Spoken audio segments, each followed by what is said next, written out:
SG Reads. Hello fellow travelers, my name's SG and welcome to the channel. Today we'll be going over an independent animation that I really do enjoy. The music is very catchy, the animation is very well done, and the stylization of it is very interesting and unique in its own sense. This is, of course, I'm talking about The Art of Murder from the Chalk Chip Animation Studios YouTube channel. You can find it in the link below, or you can go check it out yourself right now. I do suggest going to check out and supporting the original animation before watching this video. And yeah, with all that being said, let's get started, shall we? Before that, as I said before, please do support the original creators, the original content writers, and of course, as we'll talk about, the original voice actors for this animation. All very well done, everything is very neatly packed, and does offer a lot to the imagination. And if you like my content, please leave a like, comment, subscribe down below, I'd really appreciate it. And with all that being said, let's get started, shall we? The Art of Murder was created and written by Nirali Somaya, who acted as director and animation supervisor, and Anoki Sonaya, who is the producer along with supervisor of several different aspects of this animation. The songs and score was done by Sonia Belasova and Giona Astonielli. And with many different animation team, together they have made something really unique and interesting, something that I did not quite expect to enjoy as much as I did, but I'm very glad that I watched and was more than willing to and excited to talk about today. So for now, let's move on to the main story, shall we? As the story goes, at 12 o'clock midnight, when Pip is fast asleep, the drawings she draws in her sketchbook come to life, each one with her own personality and wants and desires, mimicking those of the source she copies them from, usually from an animation, video game, or even her own OC. When they come to life, they discuss what they know about each other, who they are, along with the idea that they are more than welcome to invite someone else into the fold. But at the same time, there comes fear. Fear that Pip gets bored of them. Fear that there is something bigger that they could be doing, or that she wants to move on from her fandom into another one, or maybe into creating her own source material as well. But with that being said, when a new character comes into the fold, and all of a sudden goes missing, speculation is drawn on each other to figure out who has caused the missing of this new character, who is the disappearance about, and where will we go from the story as of this very moment. Why are they covered in water, and why is there mud all over the room?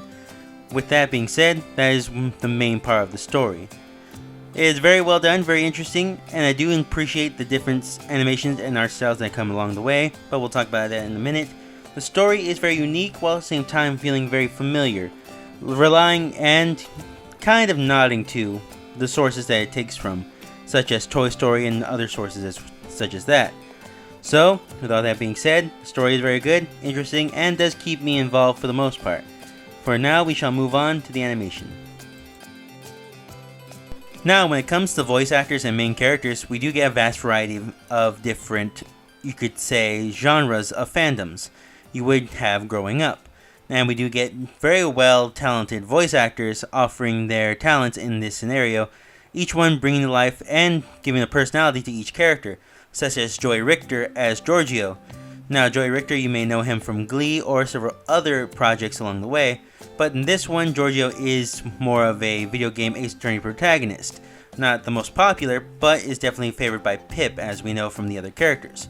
We also get Albie, who is played by Lauren Lopez. Albie is our residential Disney princess, who is more from the era of a 2D Disney princess, and has a disdain for the 3D ones, saying that 2D is much superior. And for those of you who know, Lauren Lopez definitely played Mizuru in the Persona 3 Reload game, so there's also that. We also get Megan Lee of Nickelodeon fame as Win acting as sort of this stand-in for Finn from Adventure Time, along with a bunch of other characters such as Owl House, Star and the Forces of Evil, and maybe even Amphibia. There is definitely their connection offering into that genre of childhood kind of characters. Now, if you've been in the anime section of YouTube for a while, you'll recognize this next name, Joey Bizinger, also known as the Anime Man, as Sasuke.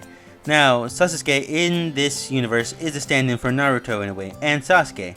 Now, this is the anime fandom finally coming out. She draws him constantly, and he does memorize the story. Definitely a stand-in for most of what you would expect from an anime protagonist. And then we get Lizzie Freeman as OC and Pip herself, our main kind of character in this scenario, and the one that we're seeing through the room. Now, Lizzie Freeman, some of you may know as the Pomni character from The Amazing Digital Circus. She has made quite a name for herself in the anime as well, but in this scenario she is OC, or original character.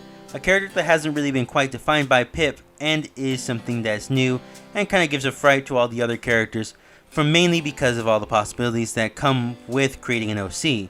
Whether that be making your own storyline, or making your own comic. That's kind of something they all suggest that she might be trying to do, and kind of puts fear in all of them, saying that she might leave the fandom as a whole.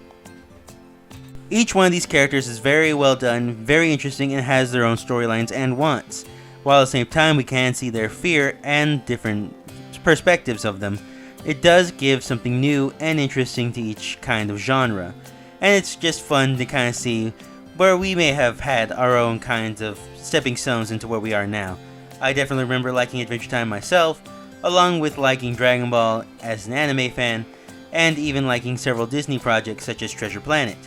So it is very interesting to see all these kind of fandoms be mentioned, and even having a Funko Pop like knockoff in the background, making little bits of appearances here and there.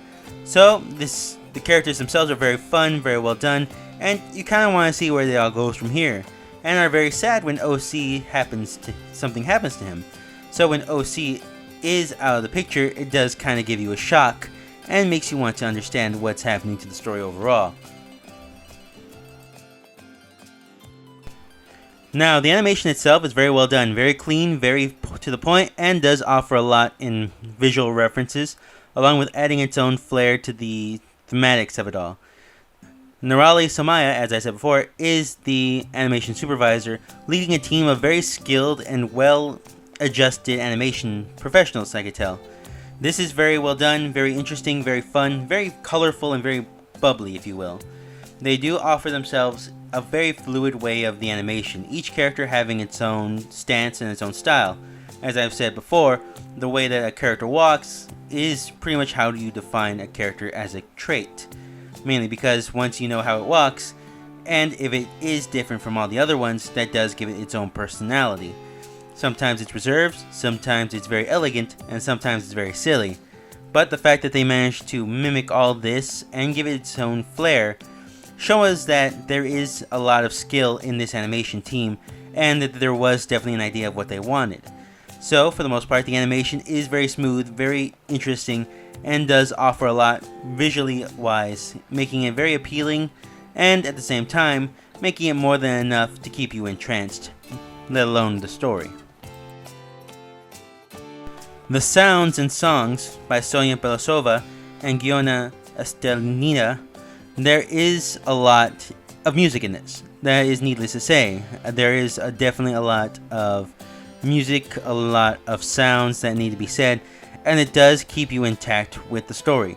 There isn't anything that feels out of place. You can definitely feel that the characters themselves are definitely in a situation that makes sense to them, and the fact that most of them are from animations or from video games in world does lead to the idea that they would burst out in singing at some point. And the fact that our main protagonist, if you will call him that, is in fact from a dating sim, at the same time light novel if you will, does offer that same kind of vibe, in that he is very boisterous and very extravagant in the way he talks. So, the sounding, the music do match. They do offer more of the story, and kind of lead you into the next set of storylines, and I will say at the very end of the day, to what the story will be, and say at the very end of the day. Now, there are a lot of references that are made in this animation. Again, they say that this is definitely inspired by certain events, such as Toy Story being a main factor. We also get Giorgio being a form of Ace Attorney, such as Phoenix Wright. Albie being a mix of all the different princesses, from Mulan all the way down to Cinderella, the way down to her dress and to personality. Win, as I said before, is definitely a mix of all those cartoons you would have, as such as Adventure Time, Owl House, Amphibia, and Star versus the forces of evil. While Sasuke, as I said before, is definitely a reference to Naruto and kind of what anime is, even giving him kind of a vibe that makes him look a little like Cloud from the Final Fantasy series. OC definitely representing a more black and white character, suggesting that he doesn't really have any tone to him, he doesn't have any detail to him. He's a blank space, he is a blank sheet of paper that needs to be drawn on, and we kind of get that vibe from him, and we'll have to see where he goes from that point on. Now, let's talk about what's going to be in line for the story. For the most part, we could tell that they're going to try to spend this entire night trying to figure out what happened to OC, as to not try to ruin Pip's main fantasy of starting her own character. Now, it seems that even though the page was ripped out of the book, there does seem to be bigger storylines going on here, such as we have Sasuke being covered in mud and Win being covered in water, suggesting that maybe the book was itself falling into a puddle, or maybe the dog took the book somewhere down the line. So that does seem to hint, because we do see a dog covered in mud and a little bit of paper on him. So maybe sometime during the day, the book was grabbed by the dog and dragged outside, and they're just not aware of it, meaning that they were covered in mud and water because of the rain and mud. What happened to OC, I don't think it's that gruesome. I think she was taken out of the book and is being worked on by Pip. Kind of like this trying to be reworked throughout the story. Maybe she was being worked on while the dog grabbed her, and now is being kind of tossed around outside. So Pip itself might be in a puddle somewhere outside, mainly because the dog tried to grab it. That old joke, a dog ate my homework, gives a whole new meaning in this scenario. So that's going to be my main theory about where the storyline's going, and giving more of a Toy Story kind of vibe to this whole mode. Alright, with all that being said, I do enjoy the story. The storyline's very fun, very bubbly, very interesting. The colors are very bright, the animation's very smooth, and offer its own take on the genres. The personalities and characters are in fact what you would think when writing something like this, when writing their different kind of Kmart versions of characters you may know, such as I said, Naruto and Finn, but does give it its own take, does give it its own version of things, allowing it to grow in a way that we wouldn't expect it, showing that these characters don't only have their base personalities, but showing that they do have their own worries, they have their own real world perspective on things, and they are scared of the overall progress of the story for Pip. So, there is a lot of heart in this, there is a lot of story in this, and I really can't wait to see what happens next. Please, if you want to go support the original source material, I'll leave a link down below to the video, and yeah, go check it out. I would really recommend checking it out. Maybe go check out their Patreon, or even just check out some merch, maybe get a button or a shirt. I do know they have merch along the way. And yeah, with that being said, I hope you guys enjoyed this video. Please leave a like, comment, subscribe down below. Please go support the original creators, as I said before. And yeah, hope you guys enjoyed. Thanks again for watching, and I can't wait to see you guys next time. Have a great one, and see you next time.